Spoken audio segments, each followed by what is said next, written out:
YouTube, welcome back to Wtf Rc Cars. So, not ideal weather, so I don't really want to take any of the other vehicles out and get them absolutely filthy. It's only about 3 or 4 degrees out, it's wet, but I have found a nice bit of tarmac that we can try the GT2 car on. So, we're going to be running it completely stock.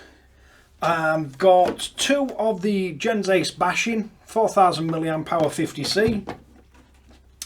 We're not going to be able to get maximum speed out of this today, but I am going to stick the GNSS GPS speed logger on it, just to give you an idea of what sort of speeds we do get.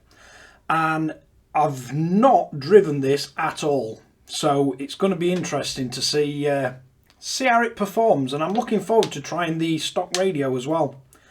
See what that works like. So let's get out and give it a bash.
Right, so stock controller.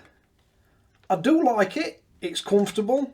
It's responsive. There's definitely no noticeable lag to what affects how the car drives. Nice that you've got voltage readout on screen and a little screen so you can see your settings if you want to change anything.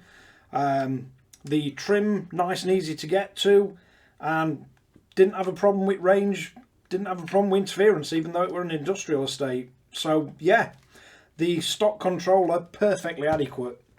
As for the car, it managed to pick a bit of crap up, but nothing too bad. We've got no damage on the body shell whatsoever, which that's nice because I don't think they're cheap body shells to replace. The Gens Ace bashing batteries didn't get hot, didn't have any heat build up in the cable or anything, which I'm not surprised. Kyosho know what they're doing.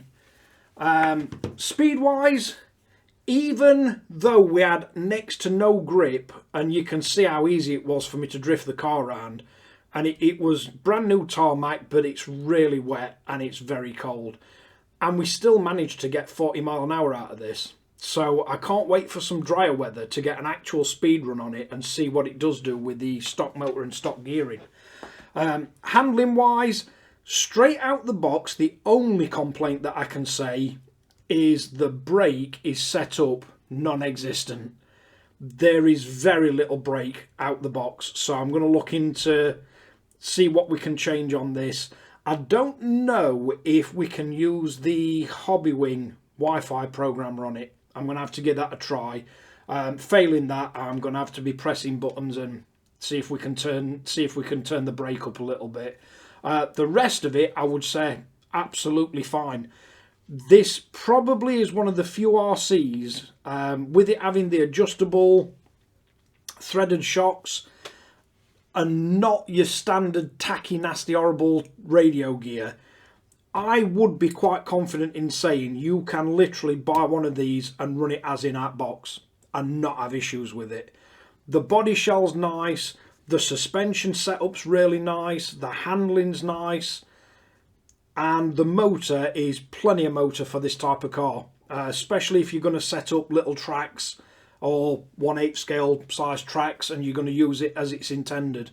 But being Wtf Rc Cars, we're not going to leave it stock. Not with the amount of bits you can buy for these.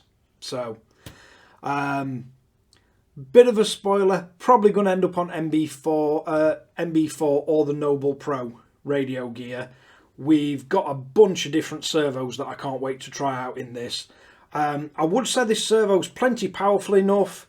For me, it's a little bit on the slow side. When I would drift in, you're kind of playing catch up with servo and you're trying to preempt turning wheels. It's good enough, but I prefer them a bit faster. But as I say, I do honestly believe that you could run this out the box, stock radio gear, even leave the Dean's T connectors on and just buy yourself a few sets of these or the Z4200s, and you can literally have hours of fun with this one. So, maxed out, as I said, 40 mile an hour, but that was not its top speed. So, as soon as we get some dry weather, we're going to get this out and see what it will actually do. And I've got a whole bunch of upgrades and mods that I've got in mind for this. So, hopefully you enjoyed that. And if you like this kind of video, don't forget to like and subscribe. Don't forget to hit the notification bell. And I'll catch you guys again in the next one.